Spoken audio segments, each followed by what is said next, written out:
먼저 이런 기회를 주신 향림교회 교우 여러분과 과목사님께 감사 말씀 먼저 드립니다. 먼저 하나님께 감사해야 되는 거 아니야? 윤중수가 이거 태도가 문제네.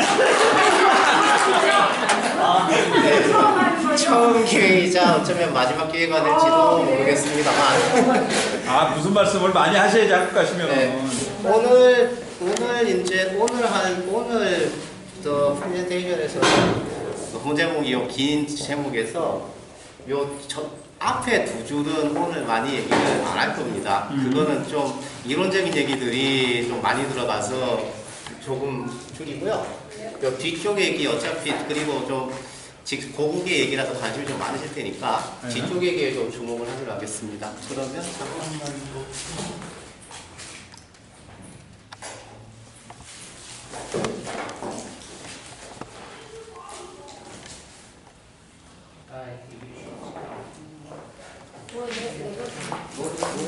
컴퓨터 주인이 도와주셔야.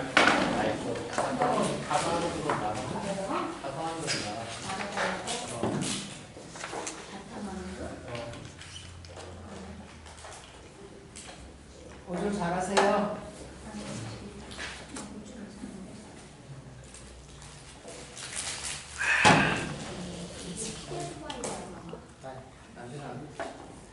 예, 노래를 하나 틀려고 그랬는데 그게 좀 쉽지가 않아서 그냥 진행하겠습니다.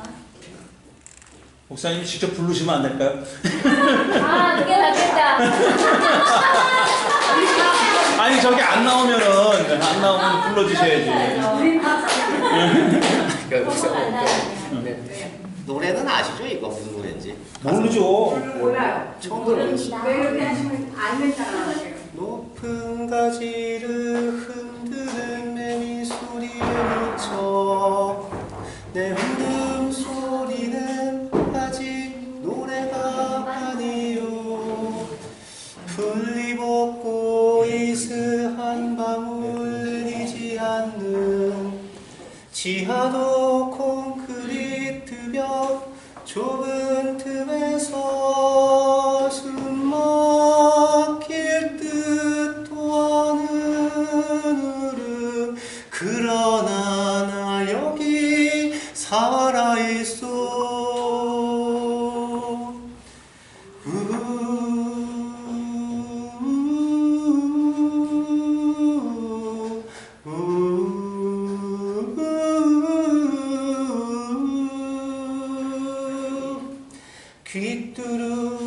귀뚜루루루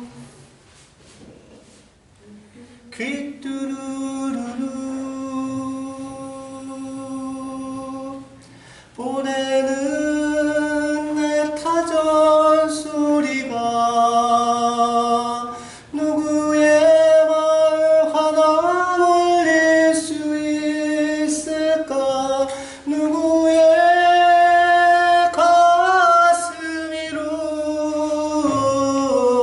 실려갈 수 있을까? 예.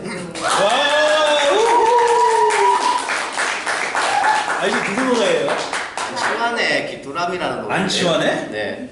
이게 생전 처음 들었네. 이게 1절입니다. 예. 1절인데 2절은 제일 마지막에 하겠습니다. 예. 그러면은 본격적으로 들어가기 전에 몇 가지 용어 소개만 간단하게 하겠습니다. 먼저 근대성, 모더니티라는 말인데 요즘 이제 사회에 대해서 공부하는 학비들이 진짜 제일 많이 사용하는 용어 중에 하나입니다. 그런데 참 뭐하고 뜻이 많아요. 그래서 이 정도로만 오늘은 말씀을 드릴게요. 첫째, 근대 사회에서의 사회 제도와 영역의 변화. 한마디로 얘기해서 옛날에 서당 보냈으면 지금은 학교를 보내고 옛날에 한의원에 갔으면 지금은 물론 한의원도 있지만 양의원을 먼저 찾겠죠. 그런 식의 제도의 변화. 그러면은 서당에서는 훈장이 있었겠지만 학교에서는 교사가 있어야 되죠. 한의원에 한의사가 있고 양의원엔 양의사가 있을 겁니다. 그런 식으로 그 각 사회제도 영역을 담당할 관료제가 형성이 되게 됩니다. 그 다음에 서당은 가는 사람 안 가는 사람이 따로 있었어요. 그런데 학교는 그러면 안 되죠. 적어도 초등학교, 요즘은 중학교까지는 의무로 보내야죠. 그러면 사람의 삶이 그만큼 직접적인 변화가 있다는 얘기일 테고 그 변화에 따라서 마인드가 달라지겠죠. 그런 마인드 형성까지를 총체적으로 근대성이라고 이른다. 이렇게 일단 생각을 하시면 되겠습니다. 그 다음 어쩌다 보니까 조수가 박사님이 조수해야 돼. 그 다음에 이제 이 글의 주제가 민중신학이니까 본격 민중신학에 대해서 아주 간단하게 몇 말씀만 드리고 넘어가겠습니다. 민중신학이 정의가 여러 가지가 있습니다만은 제가 제일 선호하는 정의는 이겁니다. 착한 사마리아인의 비유 다들 아실 겁니다. 그 비유에서 그리스도의 역할을 한 사람은 누구냐? 라고 물으면 민중신학자들은 대답을 이렇게 합니다. 강도 만난 사람이라고. 그런데 강도 만난 사람이 어떻게 그리스도의 역할을 한단 말이냐라는 얘기는 이것도 후반부로 미뤄서 말씀을 드리겠고, 그러면 이제 강도 만난 사람이라고 지칭하는 것을 다르게 바꾸면 이제 민중이 되는데, 민중은 왜 생겨나는가라고 묻는다면, 초기 민중신학은 아까 박 목사님 말씀처럼 박 목사님 사실은 유신시대 80년대 이때의 신학입니다. 그때는 주로 국가 권력의 폭력성에 주목을 했다면 최근 민중신학은 이게 오늘 사실 주제랑 밀접하게 연관이 되는데요. 국가만 배제하고 국가만 폭력을 행사하는 게 아니더라. 시민들 스스로 만들어내는 사회적 배제에 주목하는 것이 최근 민중신학의 경향입니다. 먼저 이 말씀을 드리고 넘겨주세요. 그 다음에 이제 오늘 제가 제 논문의 논문 제목의 제일 첫 장을 차지하고 있는 탈식민주의, 꼬부랑 말로 포스트 콜로니얼리즘이라고 그러는데 이게 무슨 얘기냐? 이걸 설명드리려면 엄청 길어지기 때문에 대부분 생략하고 넘어갑니다만 아주 간단한 도식 몇 가지만 말씀을 드릴게요. 앞에 탈이 붙었으니 이건 식민주의가 뭐냐는 건데, 식민주의의 주장은 한마디로 얘기하면 이렇습니다. 아까 조금 전에 말씀드렸던 근대성, 이걸 먼저 성취한 국가는 후진국을 식민화해도 정당해요. 왜? 그 나라에 근대화시켜 주니까. 이게 식민주의라면 대비된 이제 이거랑 맞서는 게 민족주의겠죠. 민족주의는 선진국의 식민지가 되지 않아도 후진국 스스로 근대화를 달성할 수 있다. 가만놔도 가능하다. 그런데 VS가 되는데 가만 보시면은 어느 쪽이든 근대화는 선한 거고 무조건 달성해야 되는 거고, 이런 게 전체가 되게 되어 있습니다. 마지막으로 주제와 탈식민주의는 뭐냐?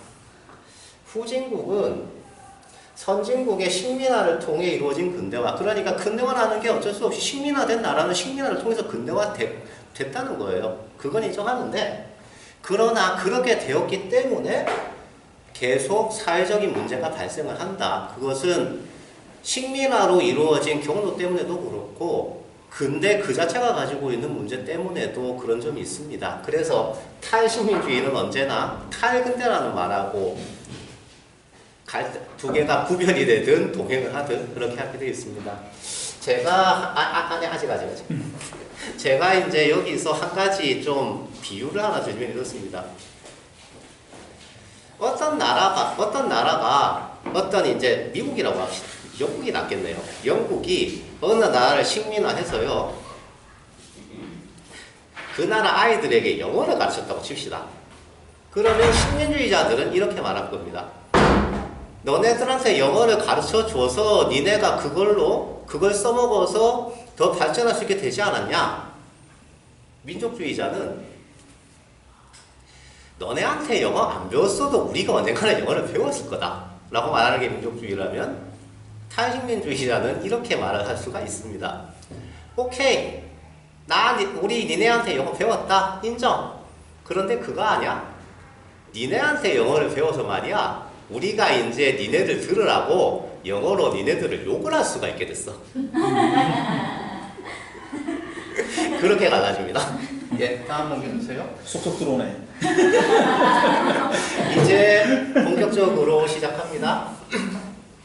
예, 제가 다루고자 한 것이 한국 현대사의 서사라고 말씀을 드렸습니다. 제일 먼저 출발한 것이 이제 그러면 여러분들이 주로 국사교과서에서 배운 역사 서사가 뭘까라는 것부터 먼저 짚어보면 후한말 일제시대를 통해 내려오면서 식민지가 됐습니다. 그런데 식민지가 됐어도 이제 뭐 아까 말씀드렸던 근대성, 정치, 경제, 사회, 문화 각 영역에서 어떻게든 친일만 아니라면 그때 해낸 모든 것들이 다 넓은 의미로 독립운동에 들어간다. 이런 식으로 이제 병렬적인 서사를 그립니다.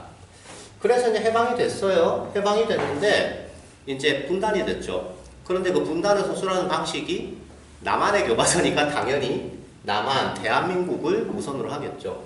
임시정부의 정도성을 이어받은 한반도 유일의 합법정부다. 그 다음에 그 대한민국이 이제 북한이 쳐들어왔다고 하죠. 한국전쟁으로 동족상잔의 비극을 겪었습니다. 그러나 이를 극복하고 경제성장과 민주주의를 성취했다고 가르칩니다. 이게 좀 민주주의 성취라는 게 조금 50 시절 교과서와 노태우 시절 교과서와 그 이후 교과서가 조금씩 다릅니다. 50 시절의 교과서는 50이 자유민주주의 한다고 가르쳤다면 60 이후는 그래도 그렇게는 안 해요. 광주 얘기도 하고 전두환이 잘못했다고 하고 그리고 6월 항쟁이 일어나서 민주주의 성취했다는 식으로 가르치긴 합니다. 이런 면은 있어요. 그런데 네, 그 다음에 이렇게 하면 다 맞을 것 같은데 문제가 있다고 얘기하는 것이 이제 개혁 진영의 서사일 텐데, 개혁 진영은 이제 처음부터 친일 세력이 남한 건국을 주도했고 분단이 되는 걸 감수하면서 주도를 한 거죠. 이 개혁 진영의 서사에 하면 분단이 되는 걸 감수하면서 주도를 했고 그 덕분에 민족의 역사적 행로가 왜곡이 되었습니다. 거기에 플러스 이 건국 과정에서 죽어나간이라고 표현하면 불분명하죠. 학살을 했죠. 학살한 인명이 수두룩합니다. 그 다음에 한국전쟁 겪고 박정희 정부로 옵니다. 경제성장을 했기는 하지만 경제를 성장한 만큼 민중의 고통이 함께했다. 거기에 플러스 독재정권이죠. 그래서 계속 이렇게 민족의 역사적 행로가 왜곡이 되고 오다가 87년 6월 항쟁, 2000년 6.15 공동선언, 2016년 촛불 시위, 2018년 이후에 남북 북미 정상회담, 그래서 이제 민족과 민주주의의 바른 길을 회복해가는 경로다. 라는 게 이제 이 개혁 진영의 역사서사. 이거 여러분들한테 많이 한민교 여러분들한테 많이 익숙하신 얘기일 겁니다. 그런데 그러면은 이렇게 역사 서술을 하면 한국이 도대체 뭐가 되냐? 너무 어두운 역사를 살아왔다는 거 아니냐? 라고 생각하는 사람, 물음표를 뒤에 붙이시는 말든 그것은 여러분 자유대로 하시고 들이 있었어요. 그 사람들이 뭔 얘기를 하는가가 다음 장의 얘기입니다.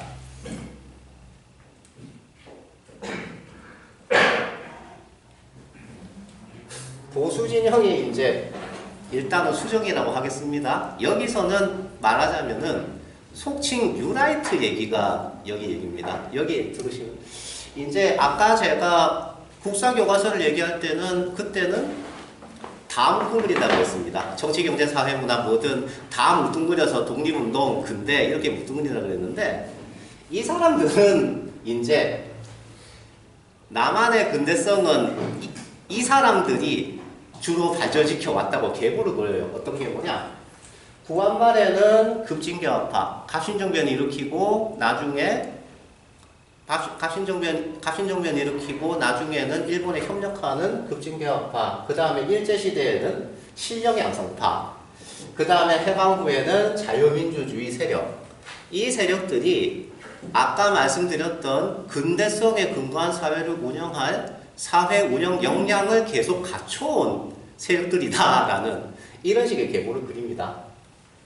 그래서 남한 단국정부는 이런 자유민주주의 근대성을 성취할 국가를 만들기 위해서는 이 사람들이 최선이었다 그러진 않아요. 최선이었다 그러진 않지만 피할 수 없는 길이었고, 또 당시에 대부분의 대중들이 사실은 자유민주주의가 뭔지를 자기를 주장으로도 몰랐고 인식도 안 돼 있었지만, 그럼에도 불구하고 자유민주주의 근대성이 제일 좋은 거니까 그때 강요라도 해서 세워야 되는 길이다. 더군다나 북한이 먼저 뭐 토지개혁을 하고 임시인민위원회를 만들고, 그렇게 북한이 먼저 우린 따로 갈 거야라고 하는 상황이었다면 더더군다나 그렇게 강요라도 해야 했던 길이라고 얘기를 합니다. 그런데 뭐 이 사람들이 한 가지 수정이 된 게 있다면은 민간인 학살이 정당하다 그러진 않아요. 옛날 역사서들을 보면은 그냥 또 빨갱이들이 폭동을 일으킨 거다라고 하는데, 이 사람들은 빨갱이들의 폭동이 아니라면 아닌 것은 아니지만 그나마 거기에 억울한 양민들이 죽은 것이 상당수 된다라는 소리는 합니다. 적어도. 그 다음에 1970년대, 60년, 70년대 경제성장에서는 당시 이 사람들의 주장으로는 박정희 말고는 옵션이 없었어요. 박정희가 그 당시에 했던 인물 중에서는 가장 경제적 리더십으로는 가장 유능한 리더십이었고, 그 사람 말고는, 그렇게 발전할 그 사람 말고는 다른 길이 없었다는 유일한 옵션을 주장을 합니다. 그런데 이제 그렇게 건국을 했어요. 산업화를 했죠. 그 다음에 건국 산업화를 하면 다음 차례는 중산층이 성장해서, 산업화의 결과로 중산층이 성장해서 민주주의를 요구하지 않을 수 없으니 민주화가 됐다. 이런 식으로 40년에 걸쳐서 자유민주주의 새 국가의 건국이 완성이 됐다는 걸에 이 사람들의 논리입니다. 그런데 이 40년이라는 기간이 이 사람들 주장에 따르자면 해방 후, 그러니까 2차 대전 이후에 세운 신생국 중에서는 가장 빠른 축에 속한대요. 그래가지고 이 사람들이 쓰는 용어가 있습니다. 빠른 민주화, 빠른 산업화라는 말을 씁니다. 그런 의미에서. 그러니까 속뜻은 이런 거죠. 독재했다고 하는데 막상 그거 그렇게 큰 문제 아니거든 이라고 말을 하고 싶은 거죠. 그런데 여기서 제가 한 가지 좀 잠깐 넘어가 주세요. 여기서 한 가지 좀 가벼운 퀴즈 하나 내겠습니다. 퀴즈라기보다 의견을 묻겠습니다. 대한민국은 언제 건국되었는가? 1번 1919년, 2번 1948년인데 향림교우 중에서 대다수는 1번이라고 생각하실 것 같아서 혹시 2번 있으십니까? 예, 보통 이제 1번이라고 많이 생각을 하세요. 그런데 요 1번에 함정이 한 가지 있습니다. 뭐냐? 1919년 건국은 임시정부를 전제한 거거든요. 그런데 임시정부의 정통성을 전제한다면은 북조선은 어떻게 되는 거죠? 북조선. 1919년에 임시정부가 세워진 정통성, 그때 임시정부는 남한만 정통성이라고 주장한 게 아니거든요. 전 한반도의 정통정부가 우리나라라고 주장을 한 거죠. 그 주장을 계승한 것이 대한민국이다라는 주장이 1919년 건국선의 요체인데, 그대로 할 것 같으면 북조선의 위치는 짤없는 반란군이 됩니다. 이게 이제 1919년의 함정이죠. 물론 그렇다고 1948년을 못 찾는 얘기도 아닙니다. 1948년이 왜 문제가 있는가는 뭐 여러분들도 많이 들으셨을 테니까 그거는 반복은 안 하겠는데, 어쨌든 이 양편의 보수진영, 보수진영, 특히 뉴라이트 그리고 개혁진영 양편 서사 모두에 뭔가 좀 구멍이 있다는 얘기를 드리고 싶어서 잠깐 얘기를 해봤습니다. 다음 넘어가 주세요. 그러면 보수진영부터 먼저 보겠습니다. 보수진영 역사서사. 제일 큰 문제 두 가지가 여기 요 두 가지일 겁니다. 첫째, 결론적으로 지금 경제성장했어요? 지금 민주화했어요? 특히 그런데 지금 그랬다고 해서 과거에 지금 경제성장과 민주주의를 했으니까 과거에 경제성장을 이끈 모든 정부, 특히 이승만, 박정희가 정당하다는 것이 그들의 논리인 건데 현재 성과로 과거를 정당화하려는 시도라는 말을 할 수밖에 없습니다. 그 다음 두 번째, 아까 제가 말씀드렸었죠. 자유민주주의 국가를 세우기 위해서는 강요라도 해야 된다고. 그 당시 대중들은 자유민주주의 모두 무지한 대중들 있다고 해서 자유민주주의 국가를 안 세울 수는 없었다고, 강요라도 해야 됐다고 그렇게 주장을 한다면 집착이 너무 과도하죠. 그리고 이런 과도한 집착이 두고 내려와서 이 사람들에게 자유민주주의란 어떤 대중들이 시민들이 어떻게 합의하고 협력하는가의 문제가 아니라 자기들만이 생각하는 어떤 가치, 뭐 어떤 이속이라고 해도 되겠습니다. 그런 이속을 지키는 문제가 되어버렸습니다. 그래서 끊임없이 대중의 삶하고 겉돌게 됩니다. 넘어가 주시면. 그런데 개혁 진영의 역사 서사라고 문제가 없느냐? 그렇지는 않다는 게 이제 제 개인적인 의견입니다. 왜 그러냐? 대중의 고통과 민주주의라는 명분 사이에 이게 그냥 순탄하게 관계가 틀면 좋은데 그렇지 아주 많은 부분이 있다는 생각이 드는 겁니다. 예를 들어서 일본군 위안부에 대해서 많이 얘기를 합니다. 일본군 위안부가 민족의 수치냐 혹은 여성의 인권 문제냐. 물론 뭐 두 가지가 다 있다고 하시겠습니다만 대체로 민족의 수치라는 한쪽만 강조가 되죠. 그래서 일본군 위안부 문제를 연구하는 많은 학자들이 특히 여성 인권의 문제가 더 많이 강조될 때가 되었다고 많이들 언급을 합니다. 그 다음에 미군 기지촌 여성, 이거는 제가 하나 예를 들겠습니다.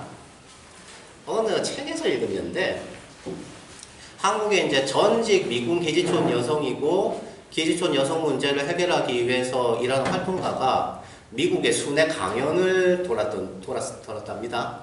순회 강연을 돌았는데 이제 거기서 그러니까 각 지역에 있는 한국인 한인 활동가들이 조직을 했겠죠. 그런데 이제 이 사람이 강연을 하고 질의응답을 받습니다. 그런데 이 한인 활동가가 뭐 미국이 어떻게 잘못을 했습니까? 라는 질문이 나오면 패스.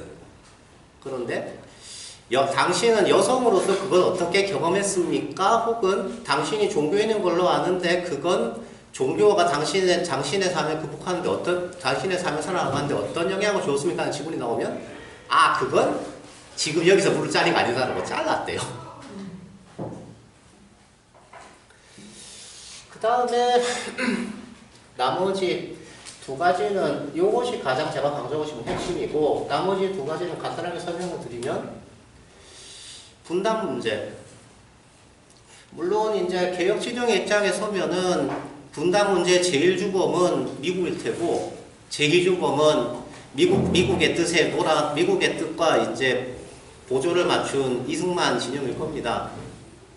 그 점에 관해서 저도 이의는 없어요. 그런데 적어도 이승만 남한의 건국 세력 못지않게 북조선 건국 세력에 대해서도 비판적 평가가 들어가야 될 문제라고 생각하는데 개혁진영의 역사 책들을 보고서 느낀 것은 북조선 건국 세력에 대한 평가는 좀 회피하고 있다는 거였습니다. 그 다음에 박정희의 경제 발전에 대해서 비판을 당연히 해야죠. 비판을 하는데 대부분의 서들이 박정희의 경제 발전은 균형적인 발전이 아니다. 일부가 일부를 최고피고 착취하는 발전이었다 그랬는데 이게 이제 조금 더 좌파적인 입장에서 말입니다. 자본주의가 발전하는데 원래 균형 발전이라는 게 어딨냐? 그래서 비역사적이 되는 거고요. 그 다음에 균형 발전이라는 어떤 모델이 있으니까 하는 것 아니에요. 그런 모델이 알고 보면 서구, 특히 그 중에서 영국 한나라, 이 영국 한나라의 상황을 가지고 모델을 하나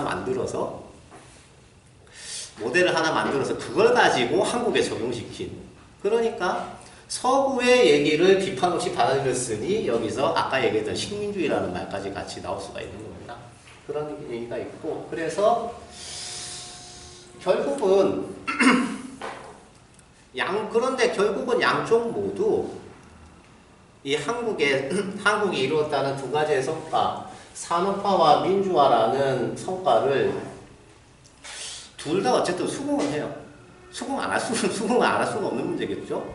그런데 이제 그거를 다들 다루는 방식이 어떤가라는 거를 이 표로 표현해보고 싶었는데, 산업화와 민주화라고 하면은 주체적 요인, 그러니까 주로 이제 이끌어낸 사람이 누구냐라고 같으면은 산업화 쪽은 이제 박정희 정부의 리더십을 생각하지 않을 수가 없을 테고, 민주화 쪽은 사회운동의 저항이겠죠. 그 다음에 그거를 둘러싼 객관적 배경적 요인은 한국의 산업화에 대한 객관적 요인은 주로 뭐 우수한 노동력이라든지 수출의 주력인 우리가 주로 한국 경제는 주로 미국에 수출하면서 성장하거든요. 미국 시장의 호황이라든지 옆에 일본이 있어서 일본의 지식과 기술 도입에 유리한 조건이었다든지 이 문제에서 최근에 7월부터 발생한 게 그 뭐 화이트리스트 도저하는 문제 아니겠습니까? 그 다음에 민주화 쪽에서 어떤 배경 요인을 찾는다면 자유민주주의 체제 선택과 자유민주주의 처음에 출발할 때 자유민주주의라는 체제를 선택했다는 것, 그리고 그에 따라서 체제에 따른 제도를 마련했다는 것, 그 다음에 경제성장에 따른 중산층의 형성, 이런 것들이 객관적 요인으로 지적이 될 수 있을 겁니다. 그런데 제가 이걸 그런데 제가 여기에 색깔 표시해 놓은 거 보시면 알겠지만 빨간색이 엇갈리고 파란색이 엇갈립니다. 왜 이렇게 해놨냐? 간단히 말씀드리면 파란색이 어느 당 색깔이죠? 더불어민주당. 빨간색은요? 자유한국당이죠. 빨간색은 빨간색 당 사람들이 주로 얘기하고 파란색은 파란색 당 사람들이 주로 얘기합니다. 그러니까 산업화라는 입장에 서면은 빨간색 당 사람들은 산업화는 주체적 요인을 강조하고 싶어하고 자기들이 한 거라고. 민주화는 물론 너희들이 저항하긴 했지만 이런 객관적 요인을 우리가 만들어줬기 때문에 가능했던 거야라고 합니다. 반대로 파란당 쪽 사람들은 민주화는 우리 쪽에 주도권이 있지 사회운동에 저항해서 된 거니까라고 주체적 요인을 강조한다면 이쪽은 반대죠. 산업화는 박정희가 전혀 아무것도 안 했다는 건 아니겠지만은 이런 노동력이라든지 미국, 일본 이런 객관적 요인이 있어서 그랬던 거야라고 객관적 요인을 강조를 합니다. 그러니까 결론적으로 보면은 양쪽 모두 다 어쨌든 산업화, 민주화 이 두 가지 모두 다 우리가 좀 더 많이 공헌을 했어라고 말을 하고 싶은 거죠. 넘어가 주세요. 그래서 이건 그냥 간단하게 넘어가겠습니다. 이제 노무현 정부 때 책이 한 권 나온 게 노무현 정부 때 이제 책이 하나 나온 게 있었는데 노무현 정부를 지지하는 사람 책이 하나 나온 게 있습니다. 그 책에서 보면 MIT에서 촘스키가 강연을 하는데 그래서 학생들이 물었대요. 촘스키 당신 생각에 이 지구상에서 제일 바람직한 발전 모델을 이룬 나라가 어디냐고. 그랬더니 촘스키의 대답이 이랬답니다. 한국이 제일 바람직했대요. 실제로 그랬는지 안 그랬는지는 모르겠습니다. 어쨌든 촘스키가 이런 말을 했답니다. 이건 넘어가도 될 것 같습니다. 그런데 이제 그러면 어쨌든 산업화, 민주화라는 두 가지가 양진영 모두 공유하고 있는, 양진영 모두 좀 자기 편으로 많이 끌어들이고 싶은 그런 성과라고 얘기를 했습니다. 그러면 그 성취를 배경으로 이제 옛날에는 국민이라고 했습니다. 국가에 복종해야 되는 존재. 지금은 이제 시민이라고 하죠. 국가에 복종하지 않아도 되는 자신의 욕망을 실현하는 존재. 이 시민은 시민의 상식에 따라서 국가의 모든 일이 되어야 된다고 주장을 하죠. 그래서 이제 한국의 어떤 비평가가 그런 상식에 의해서 결국은 시민 자신이 사회의 어떤 기준과 표준이 되어야 된다고 자의만한 의미니까 표준 시민이라는 말을 써서 그 속성을 표현을 했었습니다. 그런데 이 시민들이 그렇게 자기 욕망을 실현하고 자기의 의도를 실현하는 사회에서 저는 이제 비시민이라고 표현을 했는데 비시민이 생긴다는 겁니다. 어떤 의미의 비시민이냐? 저는 이제 크게 두 가지 문제를 그렸습니다. 무자격자, 무능력자. 무자격자라는 것은 크게 먼저 얘기를 하면은 예컨대 외국인 노동자가 난민이라고 제가 들었습니다. 외국인이지요. 한국의 국민이 아닙니다. 그러니까 적절하게 한국의 국민이 아닙니다. 그래서 그들은 물론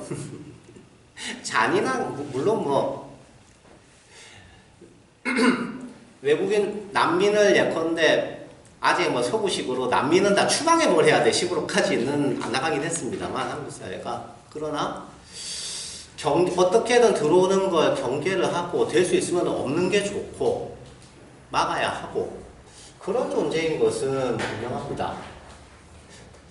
이게 그냥 보수적인 사람들만 그렇게 생각해 주면은 좋겠는데 개혁 진영의 지지자를 자임하는 상당수 사람들도 그렇게 생각을 공유하고 있다는 게 문제입니다. 그 다음에 무능력자, 비정규직 노동자가 대표적일 겁니다. 물론 비정규직의 고통을 해결해야 된다는 점은 다 동감한다고 말합니다. 그러나 비정규직이 정규직의 지위를 요구한다고 하면 너무나 많은 사람들이 니들이 능력이 없어서 처음에 비정규직으로 시작을 했는데 이제 와서 시험 잘 쳐서 정규직 된 사람들이랑 같이 해달라고 하면 이건 좀 불공정한 거 아니니? 라고 얘기를 합니다. 역시 이것도 정도의 차이는 있겠으나 보수적인 사람들도 개혁 진영을 지지한다는 사람들도 물론 정도의 차이는 있겠습니다만 똑같은 얘기를 합니다. 그래서 저같이 이제 노동자 문제를 중시하는 사람들은 좀 이런 느낌을 많이 받습니다. 예컨대 정규직 노동자가 파업한다 그러면 노동귀족이라고 합니다. 니네들이 파업할 자격이 있냐고 묻습니다. 무자격자에 해당됩니다. 반면에 비정규직 노동자는 방금 말씀드린 것처럼 무능력자의 대표주자가 되겠죠. 홍준세? 그래서 이걸 조금 더 자세하게 말씀드리면 이런 비시민, 무자격자, 무능력자에 대한 사회적인 대제는 옛날에는 국가가 첫 번째, 비시민들의 고통은 사회적 문제이다.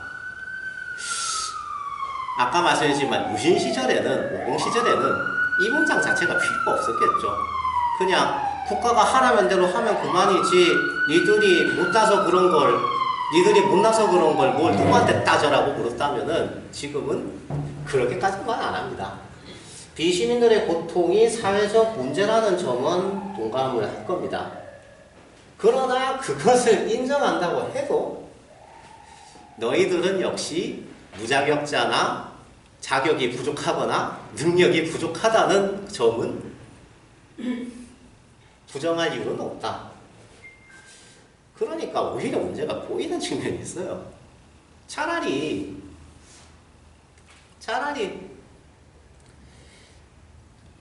국가가 하라는 대로 하는데 뭔 말이 많아, 니네들이 못나서 그런 게 뭔 말이 많아라고 하면은 싸우기 쉽거든요. 아무리 그래도 그러지 그건 너무하지 않냐라고 싸울 수가 있는데 나도 니네들의 고통이 사회적 문제인 걸 알지만 니네들이 무능하고 무자격한 것도 사실이잖아 라고 해버리면 그렇게 말하는 사람은 자기가 적어도 사회적으로 잘못되진 않았다고 생각을 하고 있단 말이에요. 왜? 사회적 문제라고 인정을 하니까. 그래서 오히려 이래서 문제가 꼬이는 측면이 있지 않나라는 게 제가 이거를 이 문제를 성취하면서 받는 제 생각입니다. 그래서 여기에서 한 가지 읽어주세요. 그래서 이러한 비시민에 대한 배제를 전제하고 볼 때 지금의 한국 사회가 어떻단 말이냐라는 얘기를 한번 이미지를 하나 그리고 소개를 하고 싶은 것이 도시국가 서울이라는 이미지입니다. 이게 무슨 소리냐? 최근 민중신학의 탈식민주의적 독해의 한 가지 예로 소개를 드리는 건데요. 우선 왜 도시국가 서울이냐? 오늘날 남한은 서울 이외의 다른 공간은 사실상 서울에 부속된 거나 마찬가지인 그런 식의 사회가 되어버렸다는, 예, 그래서 예를 들어서 요즘에 이제 인서울대학이라는 말이 생겼습니다. 대학이 서울이 아니라 갈려요. 예를 들어서 뭐 이 사람 뭐 동창 뭐 기득 같아서 얘기하지 말고, 그러면은 그 도시국가 서울이 어떤 사회냐고 하면은 미국 중심의 제국 시스템의 주변부죠. 주변부긴 하지만 주변부 중에서는 하이클래스입니다. 도시국가 서울은 주변부 중에서는 하이클래스고 그 하이클래스 중에 있는 국제적인 대도시 중에 하나입니다. 그런 게 이게 신학하고 무슨 상관이 있단 말이냐라고 그러면은 이런 배경이 바울의 주활동 공간하고 유사성이 있다는 겁니다. 바울이 주로 활동한데도 유대인 디아스포라를 활동하고 있는 당시 로마 제국의 식민지 중의 중심 도시들, 그 도시들을 주로 따라다니면서 활동을 했다는 점에서 도시국가 서울과 바울의 주활동 공간의 유사성이 있다는 겁니다. 그러면은 바울이 거기서 뭘 했느냐? 이제 여기서 좀 재밌는 얘기가 하나 나옵니다. 뭐냐면은 믿음으로 이렇게 된다는 얘기 뭐 다들 믿으시겠죠? 아닙니까? 이 믿음으로 이렇게 된다는 얘기를 그냥 믿음에는 반드시 율법이 대비가 되죠. 바울에게서는. 이게 그냥 믿음이냐 율법이냐 일반론을 얘기하려는 게 아니다라는 해석인 겁니다. 그럼 뭐냐? 율법이라는 건 그 당시 로마 시대의 국제적 대도시 여러 개 중에서 하나의 유력한 사회 집단으로 또 정리가 되고 있던 유대인 집단의 규율입니다. 그리고 유대인 집단에게 이제 갈 곳 없는 떠돌이들 일부 중에 유대인 집단에게 의탁하는 집단들이 있는 겁니다. 의탁하는 사람들이 있는데 이 의탁하는 사람들은 율법이라는 규율을 갖고 있는 유대 공동체에 당연히 하층에 속하겠죠. 그러니 그 규율의 의미로서의 율법이 아니라 믿음이다 라고 이야기를 한 것이 바울이 믿음으로 구원 얻는다라고 말한 뜻이다라는 것이 여기서 나오는 해석입니다. 그래서 로마 식민지 대도시의 뿌리 없는 떠돌이들을 위해 바울이 일한 것처럼이라는 말이 그래서 나오는 거고요. 그러면 도시국가 서울의 비시민들을 위한 신학이 필요하다는 결론으로 나가게 됩니다. 다음 넘겨주세요.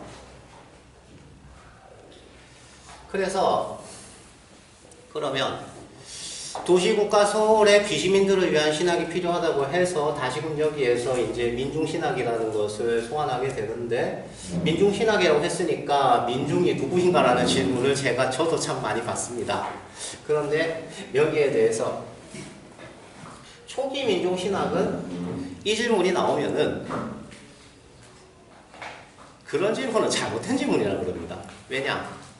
그렇게 누구누구라고 규정을 해놓으면 자꾸 규정에서 규정으로 얽매여가지고요. 현실 실제하고는 멀어진다고 그렇게 말씀을 하셨는데, 그럼에도 불구하고 막연하게 뭐 예를 들어서 노동자다, 농민이다, 빈민이다, 뭐 등등등 이런 식의 막연한 공감대 정도는 공유를 했었습니다. 최근 민중신학은 조금 질문을 다르게 묻습니다. 민중은 누구인가라고 묻기보다 민중은 어디서 어떻게 나타나는가라고 물어야 한다고 그렇게 얘기를 합니다. 그러니까 누가 어떤 집단이 민중이다라고 묻기보다는 어떤 사회적 배제가 지금 벌어지고 있는가라는 상황 자체에 주목을 하겠다는 겁니다. 그래서 제가 그런 의미를 그런 의미로 이번 논문에서 새로 만든 말이 방법으로서의 민중이라는 말을 새로 만들었습니다. 그런데 이거는 그냥 이런 말을 제가 만들었다고 그냥 여기서 일단은 여기서 그냥 넘어갈게요. 다음으로 넘어가면 아까 제가 말씀드렸습니다. 강도 만난 사람이 그리스도의 역할을 한다라고 말씀드렸습니다. 그런데 그러면은 당연히 이제 질문이 나옵니다. 강도 만난 사람이 어떻게 구원을 한다는 소리냐? 그러면 강도 만난 사람, 이제 지금까지 써온 영단은 비시민들이겠죠. 비시민들의 구원이라는 건 예컨대 비시민들은 무자격자, 무능력자라고 했습니다. 그러면 무능력자에게 능력을 키워주면 그게 구원이겠습니까? 그렇게 생각은 안 하실 거예요. 무자격, 무능력이라는 이 딱지를 극복을 해내는 것. 이게 비시민들에게 있어서는 물론 비시민들에게 있어서의 구원일 겁니다. 그러면 시민들의 언어는 시민들이 그들을 무자격자, 무능력자 이렇게 배제하는 언어는 그만 있는데 비시민 혼자서 구원이 가능하겠습니까? 거꾸로 그런 비시민들이 자기들이 생존해 나갈 언어를 찾는다면 요 무자격, 무능력 이 언어는 어떻게든 뒤집어질 수밖에 없어요. 그래서 결론이 어떻게 되냐면은 비시민들, 무자격, 무능력이란 딱지를 붙은 사람들이 그 딱지를 극복하고 제대로 살아가는 길을 찾아야지 지금 배제를 저지르고 있는 다른 사람들이 제대로 살아가는 길이 열린다라는 그런 말이 되는 겁니다. 그래서 강도 만난 사람이 구원을 그리스도의 역할을 한다라는 얘기가 됩니다. 이제 거의 다 것 같습니다. 그러면 무자격자, 무능력자, 비시민들이 어떻게 자기들 구원한 언어를 찾아가는가 한 예를 하나 들겠습니다. 중증 발달 장애인의 자립이라고 되어 있는데 이제 한국에 이제 다큐멘터리 영화 감독이 한 사람이 있습니다. 이 사람 동생이 중증 발달 장애인입니다. 그래서 18년을 이제 그 수용 시설에서 살았어요. 그런데 이 언니인 감독이 계속 그렇게 시설에 두고 살려니까 내가 틀려서 안 되겠는 거예요. 그래서 데리고 나와서 같이 살아야겠다고 생각을 합니다. 그런데 중증 발달 장애인입니다. 그래서 단 한순간도 다른 사람의 도움 없이는 안전하게 생활할 수 없는 동생에게 자립이란 과연 무엇일까라는 질문을 당연히 물을 수밖에 없게 됩니다. 그래서 이 사람이 찾아낸 답이 이렇습니다.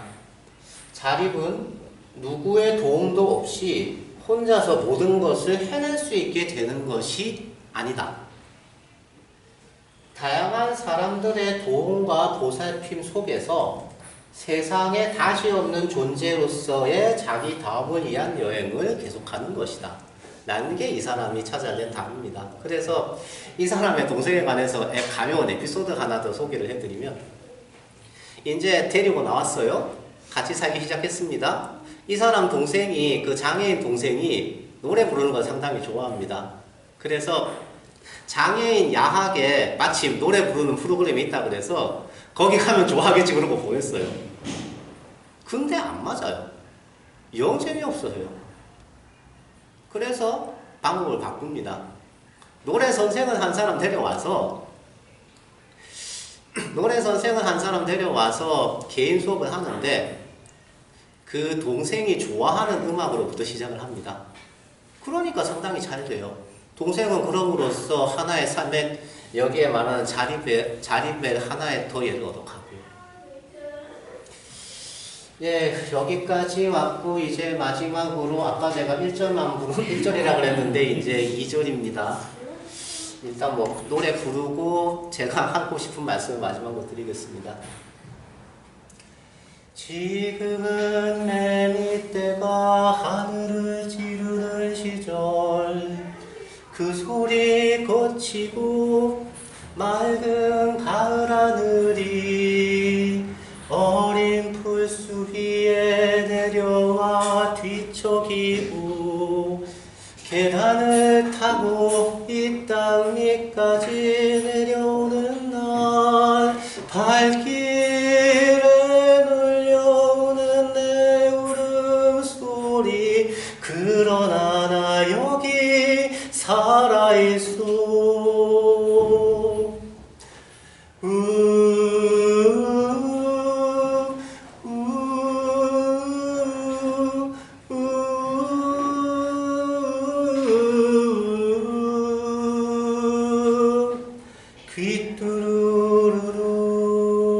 귀뚜루루루 귀뚜루루루 보내는 내 타전 소리가 누구의 마음 하나 울릴 수 있을까 누구의 가슴 위로 실려 갈 수 있을까 누구의 마음 하나 울릴 수 있을까 누구의 가슴 위로 실려 갈 수 있을까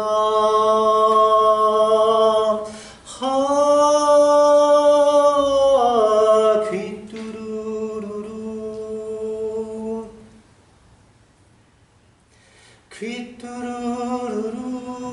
귀뚜루루루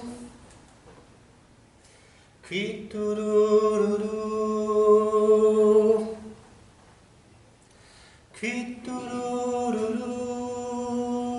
귀뚜루루루 뚜루루